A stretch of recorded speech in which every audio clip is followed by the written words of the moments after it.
Hello, everyone. Welcome back to Growing Up with Godzilla. My name is Donny Winter, and this is my show where I have conversations with Godzilla fans about how they've grown with the character and franchise over time. And we're in season two. I've been having a lot of fun conversations. I've had, new people on. I've had wonderful friends returning to have conversations. And today I have a wonderful friend returning. It's been about a year since we've been on Growing Up with Godzilla together. The ever so iconic and wonderful Matt Frank. Hello. Hello, Oh say my hello, GMK Godzilla. oh my god, I'm obsessed. I'm uh, obsessed. Is that figure new? this is the new one band I put out. I have his other head because his head pops off, and you put on the Hamtaro Godzilla head with the little Hamtaro in the mouth. It's but it's like a really good. It's like the best GMK figure I've It had. does. It's Like, especially in the face. yeah, Like, I he feel did like the other ones don't capture, like, his face very well. that was how I felt like about the two with the original Bandai figure. I was like, this one doesn't really look like it, but this one really does. Anyway, yeah, I got him in Tokyo last November, and I just like, mwah, perfect. Oh, you know what? One of my favorite things of doing episodes with you, Matt, is I get to see, like, your studio space, and I immediately feel, like, this creative zen when I get to see it. Talk about your setup for a second. How did it come to this? Well, how did it come to this? The Matt Frank story. No, I really appreciate that because I like to call it my enclosure that I like to have enrichment time in. My Um, enclosure. yeah, It makes it well, sound like you're in a zoo. I'm going to my enclosure.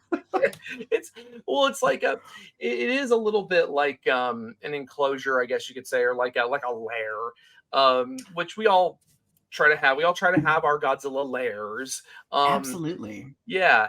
I mean, it's you're seeing the least chaotic part of it, um because I have what has been dubbed in the past as the arc of creativity, where I'll be like, well, I want to grab my Final Wars Godzilla because I haven't really gotten to play with this guy in a while, and just kind of keep him next to my desk. Maybe I'll use it as a reference, and then I just don't want to put it back, so it just goes over here. And then, oh, I got the new Bazanga from Ultraman Blazar in the mail. Well, he's going to go right here. And then it just starts to spiral outward, on my there's all these little things that I haven't found a place for, like my Godzilla prototype, the Great Wave off Kanagawa. Oh, I love that. It's so cool, right? um I got that from the guy who runs the Trendmasters prototype page. But anyway, uh but aside from that, like, I've got my workstation, my work desk over here. This is a different setup from because the last time we did an episode, I think it was in my old house. Yeah, we were both in different locations then. It's kind of wild to see how many changes we've experienced, right? Yeah, my hair is longer. The the It looks great though. And my Oh, thank you. my hair's shorter. Oh, What a reversal. What that's is happening? I don't know. It's a what a second season twist. It's the inverse hair arc. Anyway, um, yeah. Hair So gate. yeah. So yeah, and I've got my wall of collectibles over there. I've got, I've just and this is the kind of the workstation area, but on the other side of Godzilla's mug there is the lounge, where I've got a little a couch and my gaming systems and stuff over there, where I can just go to kind of mellow out if I'm feeling overstimulated, you That's a know. really good idea, actually. I have a reading nook in my office, like this like little divot over here. And like I was like, if I get really unfocused or something, I'm gonna just use it. No, I think it's wonderful for all artists to have like a little separate space within their space to like have that type of moment. Yeah, I definitely did not have that in my previous place because it was a lot smaller. This room is a converted like a secondary living room towards the front of the house, and that wall where those shelves are, um, Caston actually built that wall out of my existing shelves and like a bunch of foam core board, and then like she drilled 2x4s into the top of them to lock them all together, and she put a door in. And I mean, I was just throwing Wow. money at her. I was just like, make it happen, make it happen, make it happen. I don't want to do it. So, Oh my um, gosh. Shout out yeah, to Caston, you're wonderful. yay, yay! It's my walking external hard drive, so I don't have to think about stuff. Uh, I feel that. I Yeah, feel that. but yeah, yeah. So I guess like the first question that I want to ask before we really get into things is like, what have you been up to lately? Like, are there any like projects that you've accomplished that you want to mention, or ones that if you're able to discuss? Um, I would say, man, like since we last talked, there's definitely been like stuff has come out. I was involved in the Spectre Man Heroes anthology Mm, comic, which was a weird project, but it was fun. It was fun. It was really fun to be involved in. I don't know if we're going to do anything else with it, but they had a Kickstarter for the collected edition of that. And I believe those are going out finally. Let's see. I mean, there's always like a million little things that I've worked on, like the Gorgo 4K mm, re-release that just came out of nowhere. That was just like, well, it didn't come out of nowhere.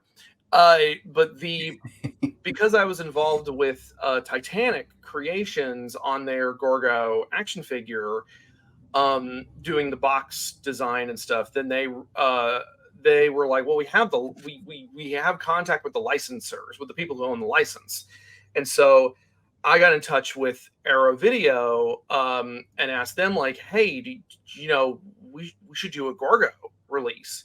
And James, my contact at Arrow, he was the guy that got me in on the Gamera set. He told me, well, Matt, we don't have the license for that, but my buddies at Vinegar Syndrome do. So then he put me in touch with them. It really is 100% about who you know and nothing to do with your hmm. talent or capabilities. That's I kind of the same thing in the writing world too. Like it's very much networking and just making connections. I can't imagine trying to. I've said this before to other. I've said this elsewhere, but I feel like it's very true. Being a writer must be so hard to get eyes on your work. Because with an artist, you can just be like, "Well, this is my T-shirt," like, "Whoop, there, Hmm. there, wait, there we go." Um, Ah, my I Baragon. love it. Thank you. The like with an artist, you can just kind of point at a thing and be like, "I did that." Whereas with Right. writing, it's like it requires a commitment. Like the person you're talking to Right. has to sit and read the thing. And Right. It's far less difficult for me as a poet because poetry is oh usually smaller, right? yeah, yeah. Well, a selected taste too, but I think that like if you're a fiction writer, the pressure is a lot bigger because then you require somebody to sit down for an extended period of time to be like, okay, I need to look through this type of thing, you know? Yeah. So You have yes. to make sure that the person you're talking to has the time to do it and then also has the Hmm. power to do something with it. Like Yeah. it's I can only I mean, imagine. I think for all artists, writers, musicians, like there's a point in our careers where we have to kind of like pester and beg people like, "Hey, like like please look at my thing. Please share this, please, you know." Can I have the time of day, please? Like, I mean, And there's no shame in having to do that. You have like no. there's you have to do what you have to do, right? So long as it's safe for you and everyone else. Oh yeah. Yeah, of course. And it's funny because you talk about writing. I feel like I have been getting more into writing recently, including Oh. the Godzilla Rivals issue that's coming out.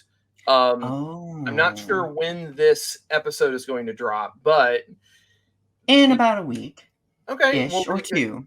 okay, that's good. Yeah, well, the so I wrote and illustrated the upcoming Godzilla Rivals Space Godzilla versus Space Godzilla one shot I didn't know you IDW. were writing for it too. That's exciting. Congratulations. Thank you. I've been doing a fair bit of writing recently. I did I wrote Redman. Like Redman was all me from beginning to end, and then I wrote the Eisenberg comic, the Eisenberg adaptation that has not been released in the States yet. It's such a Mhm. weird thing. And Spectre-Man Heroes, I wrote my issue of that, and I wrote some like ancillary material as well. Um, and uh, and so with Godzilla Rivals versus Space Godzilla August 30th, buy it now, beat the rush. The that one was I had been kind of wanting to do another Godzilla comic, but it was one of those things where it's like I don't want to do it unless I have like a really good idea. I want to and Yeah. I want to write it too. Like I want to like have control over it. And I just this idea hit me. I was talking to an editor there at IDW who was like, "Hey, yeah, if you want to pitch a new Godzilla thing, just let us know." And I'm like, "Bleh." So I and it was a little tricky because it was a little tricky initially because um they had a whole new team handling Godzilla at IDW, and so and they weren't all really familiar with my work, and so I kind of had to be like, well, I mean, and in a certain sense I get it because when you're an editor for a comic company and you're not like if you're like a new hire or something, you're not like super immediately familiar with the franchise. I mean, some of them are. Some of them, some of the folks I've been working with recently are familiar with my work, and but it just comes to the territory. Um, Right. so I was kind of having to work my way back in, and so I did some covers and stuff like that. And then when the opportunity came up to pitch something, I said, okay, well, maybe I can pitch a Rivals. Oh man, who hasn't been done yet? And first one I asked for is actually Varan, and Ooh. they said, and I wasn't. They were kind of like that one might Varan might be being done by somebody else, and I'm like, well, that's unlikely, but because it's such an obscure monster. But I don't know even know if that's even still the case or not. Don't quote me on that. But Duly noted. I also I also like, and then Space Godzilla kind of came into my head, and at the time I was watching Star Trek DS9, Ah, and it's so good.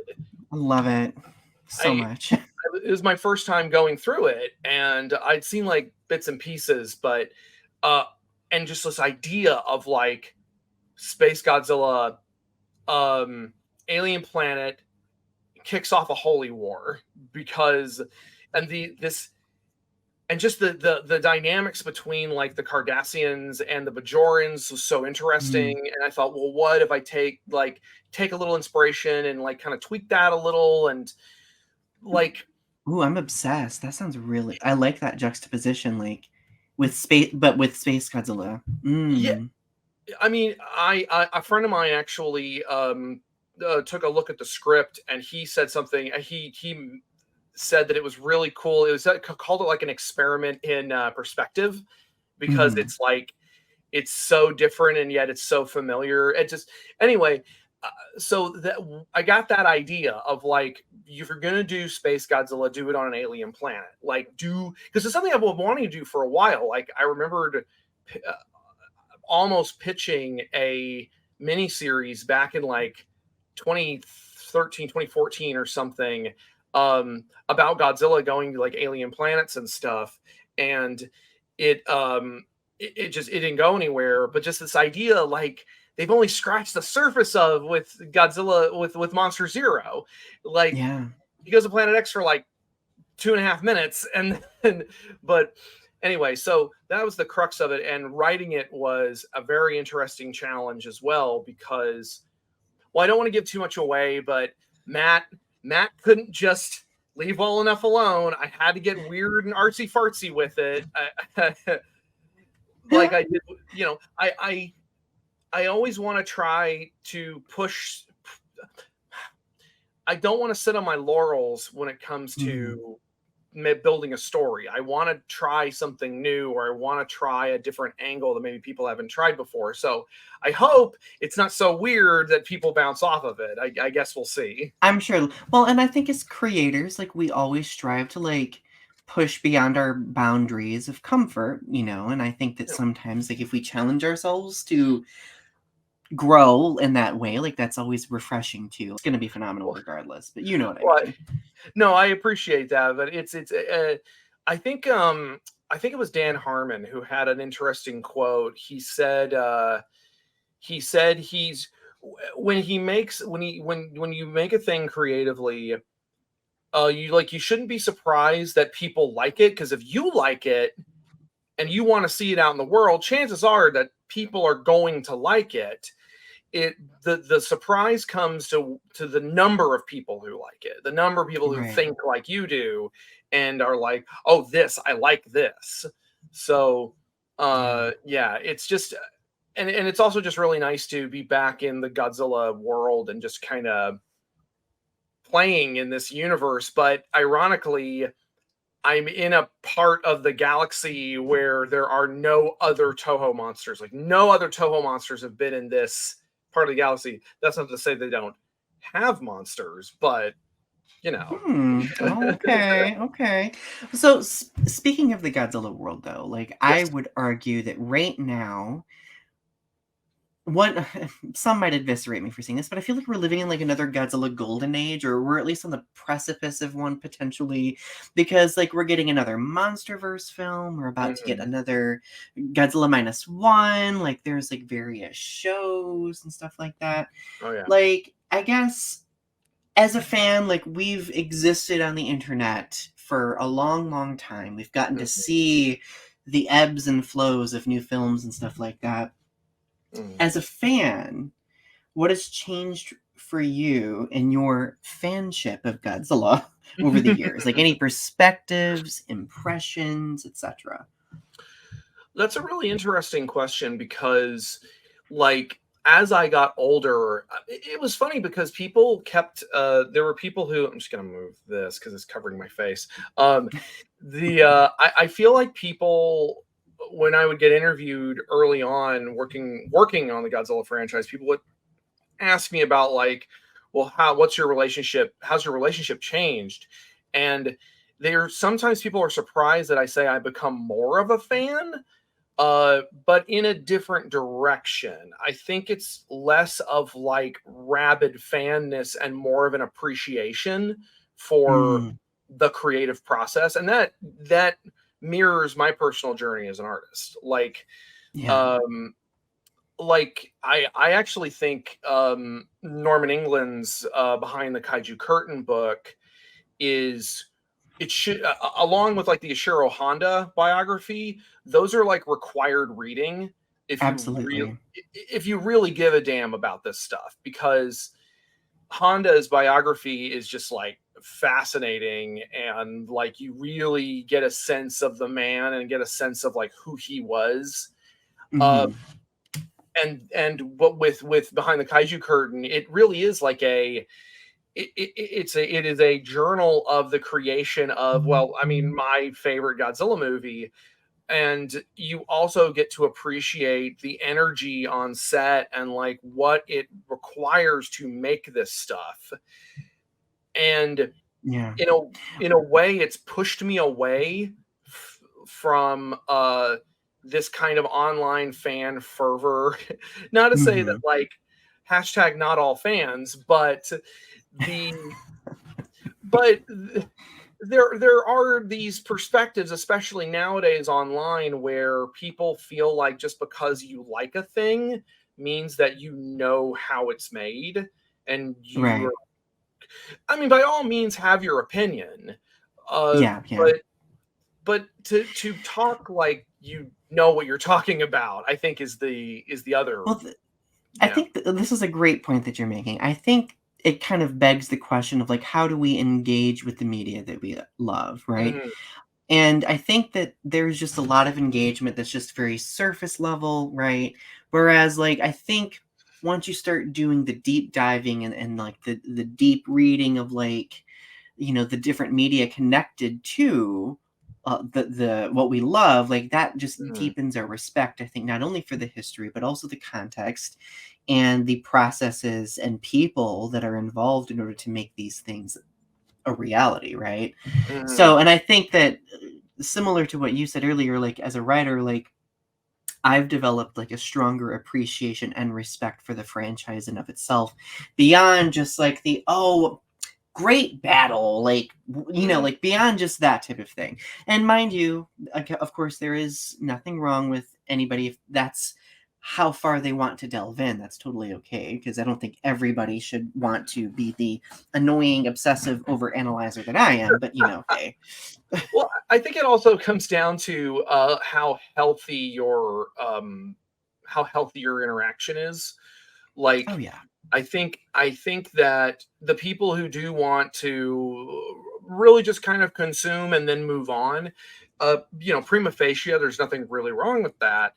I do think that it's when the surface stuff is kind of all you care about, and but you care about it obsessively, and you kind of, I don't know, just don't be a dick about it. Like, I don't know, like, No, you're right. Yeah. yeah, Don't weaponize it against people, yeah, which which we see often, we do, unfortunately. we do. I just I've taken to, sometimes I'll see, I definitely don't argue as much on Twitter as I used to.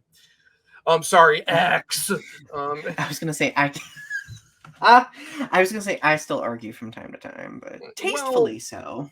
if you, I mean, there's some, well, it's because there's things worth arguing about. Sometimes there's Oh yeah, things yeah, worth kind of digging your heels in over, and it's usually yeah. not over whether or not it's called Zilla or Godzilla 98. Like, just, I've taken to just posting gifs of people rolling up their car windows, just like, I don't just, and I think that a lot of that is also a question of maturity. And I'm not saying that I'm mature by any margin, I but mean, I have moments of maturity, but then I have moments where I'm like a 5-year-old. I So mean, so, you're but in good company, my friend. yeah, I think that it truly is like a question of maturity and of understanding that the people who make this are people. Like, this stuff does not, there's not a magical movie machine button.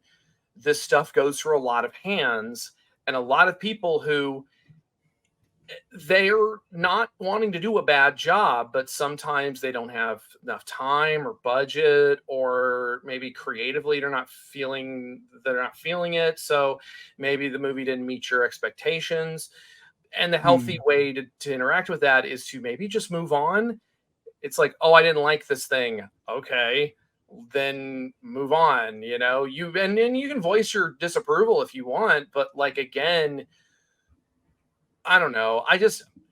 You know what? This is a whole podcast in and of itself. But I feel like, to answer your question, what's changed for me is also what's changed for me as an artist and as a person. Like, as I've gotten older, I've been like, there's things where I'm like, I don't care about that anymore. Like, that's not important to Hmm. me.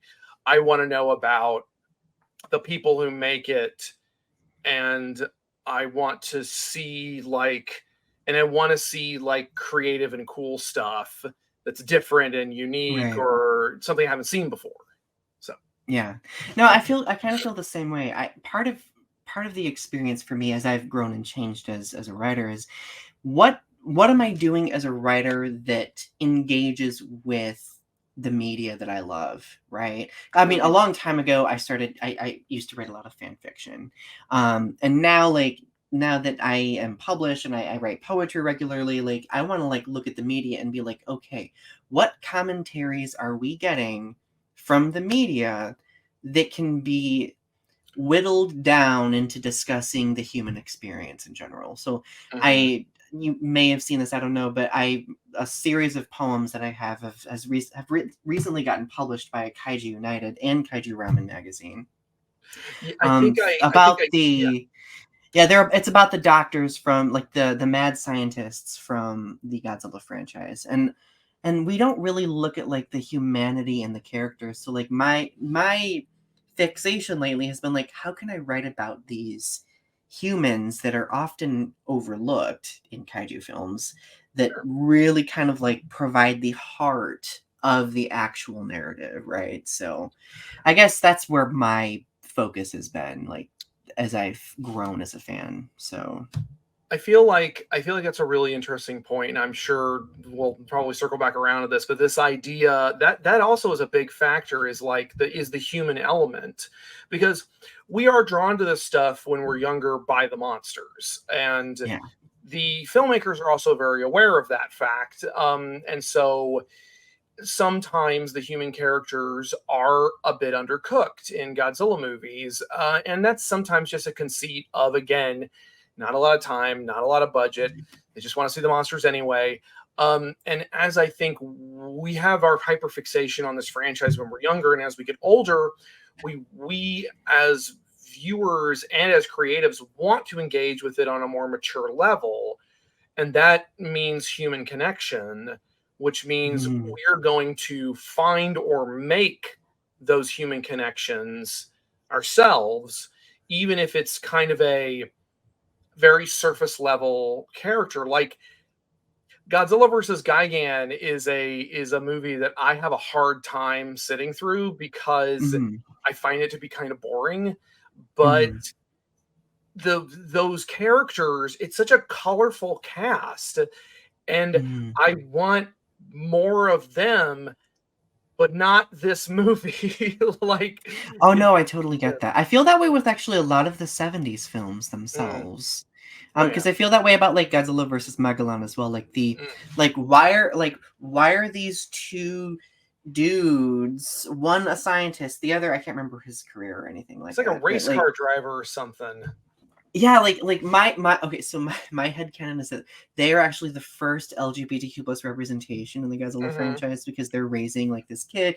Like I could go on for 5 episodes about that, Yeah. but like we don't know any further context. Like I just feel like with some of these films, like the character, like the contexts behind the characters are just so like minuscule, you know. So no, like I feel the same way. Mhm. Absolutely. And that's also a conceit of the fact that Japan,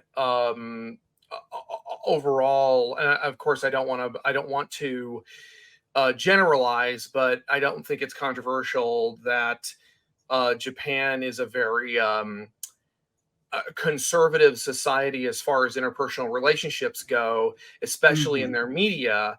Uh, that's why there's been a couple of recent, like even in anime, like Yuri on Ice, which is Mhm. a pretty explicitly um, LGBTQIA friendly show. It still kind of dances around it a little bit. And the same thing for Yeah. that new Gundam, Witch from Mercury, where it's like they like it's really explicitly that is the theme of the show. That's the central character dynamic. And yet I think Toei, like, or somebody, whoever it is, like they backpedaled hard and were like, oh, well, it's up to interpretation. And Right, and yeah. and so as a result, a lot of the interpersonal human stuff in Godzilla movies, I think, by extension, is also really up to interpretation because, Absolutely. yeah. And so if Yeah, it's up to there's a lot of different films that in the Godzilla franchise where there are elements that one could interpret as being, like, very queer coded, but, you know, like, some people, of course, when you mention that get extremely uncomfortable, but I exactly, usually tell those people, like, "Hey, like, remember, watching Godzilla films, like, connects to people differently than beyond just your peripheral experience, right?" yeah. So It's not your interpretation is not the only interpretation. Like, there's something to be said for media literacy and understanding kind of what a filmmaker is maybe trying to convey. And there's mhm, other things where it's like, yeah, but if it's not, it doesn't like the two men in Godzilla versus Megalon being in a relationship, that doesn't, like, that doesn't dissolve whatever meaning Godzilla vs. Megalon might have had, you know? It absolutely does not. It's just Yeah. an interesting thing to be like, oh wow, like if that could be the case, then that's kind of really cool to see something like that, right? Yeah. So So I really, as Godzilla fans, like I always enjoy kind of like reflecting on like our childhood selves versus who we are now, right? mhm. Now, if you could go back in time to your younger self, what valuable wisdom from the Godzilla franchise would you impart to young Matt? Hmm. I think the thing that jumps to my mind most is the one phrase that comes to mind is don't keep it so close to your chest. Um, I think when we're younger, and again, it depends on the kind of person you are, maybe even depends on your if you're neurodivergent or something. We tend to, and this is true for a lot of people, a lot of fans, that they wrap up a lot of their personal identity in the things they watch and the things they like. And I remembered uh, it was really hard because, you know, as somebody with ADHD, a lot of people with ADHD have a fear of rejection. And Mm, so, but I also like sharing things with people. So it's like I wanted to share Godzilla and this weird, goofy genre with other people. And at the time, it was not popular and it did not have any real mainstream presence. So you're in a weird position because, you know, and so when people reject it, it feels like a personal rejection. mhm, And I would try to tell myself, you know what? I know it feels this way, but it's really not. And there's other stuff more important than mhm. whether or not this. I can't remember. Can we swear in this show? Absolutely. Whether or not this chuckle fuck cares is immaterial. I remember the day I saw The Matrix when this guy, and I was in high school. God, it took me too long. This guy was trying to get my goat about Godzilla. And I was just Mhm, like, whatever, man. Like, I'm just, yeah, sure, fine. And because it just didn't, he was already a dick and I didn't like him. But it just, just like, it just doesn't matter. Like, who cares? They're yeah, not going to take it away from you. And, mhm, also, like, on top of that, kind of going back to the maturing with your perspective of a franchise and of a genre, you also need to understand that these are products. A lot of this is a product, and mhm, it's okay. It can be both. You can both really, really like and connect with this film, and you also can recognize that a lot of this is marketing. A lot of this is yeah, brand management. That's one of the issues I've been having recently with some Godzilla stuff. Like I still like a lot of it, but there's other stuff where I'm like, this feels like brand management. And that's mhm, honestly that's kind of what the comics are. Like that's something to recognize is that licensed comics are an extension of the brands that they are licensing from, and yeah, every now and then you'll get a banger like the Transformers More Than Meets the Eyes comic from, like, I don't know if you're at all familiar with that, but yeah, I've heard of it. it's so good, and it's like it is one of the best licensed comics I've ever read. And it's got all these allegories about politics and about, like, you know, how the politics on Cybertron kind of mirror the politics on Earth. And like they play with the concept of gender because a race that doesn't reproduce sexually, they're still, if they can, there's a great quote from the basics on Transformers YouTube channel where he says, if they can hate each other enough to wage war for millions of years, they can love each other enough to form relationships. And so, Mhm, and because gender is an identity for them, not a biological function, they're all gay. They're all it's just like it's just rife with all these cool, like, and at one point I think a group of them form a polycule because they all think they're gonna Iconic. die. They all think they're gonna die, so they take the oath of conjux endura, which means that they're all sworn to each other, and it's like, and I'm like, oh my god! So usually stuff like that happens when either no one's paying attention or your stuff is so popular you can't get shot down anymore. So, Mhm. and I Yeah, think that's true. yeah, and I think that that's something, but that's a tangent. But like I think that that's important. That was what I would tell myself in the past is like you gotta you gotta separate from it a little bit. You have to have a little bit of Mhm. it. You can have it in your heart, but you have to also protect your heart a little bit Yeah. because you don't want to get hurt over something that's quite frankly not that big of a deal. Mhm. You know, Right. oh no, Godzilla has elephant feet. Oh You no, know, I'm gonna it's fight with so people on the internet about it. but it's so like, I remember this all too well, like, because like, I used to get bullied a lot for liking Mothra, like, and I've talked to you about this many times. Like, Ugh. especially in high school, people would be like, "Oh, it's how queer of you to like a giant, beautiful moth thing."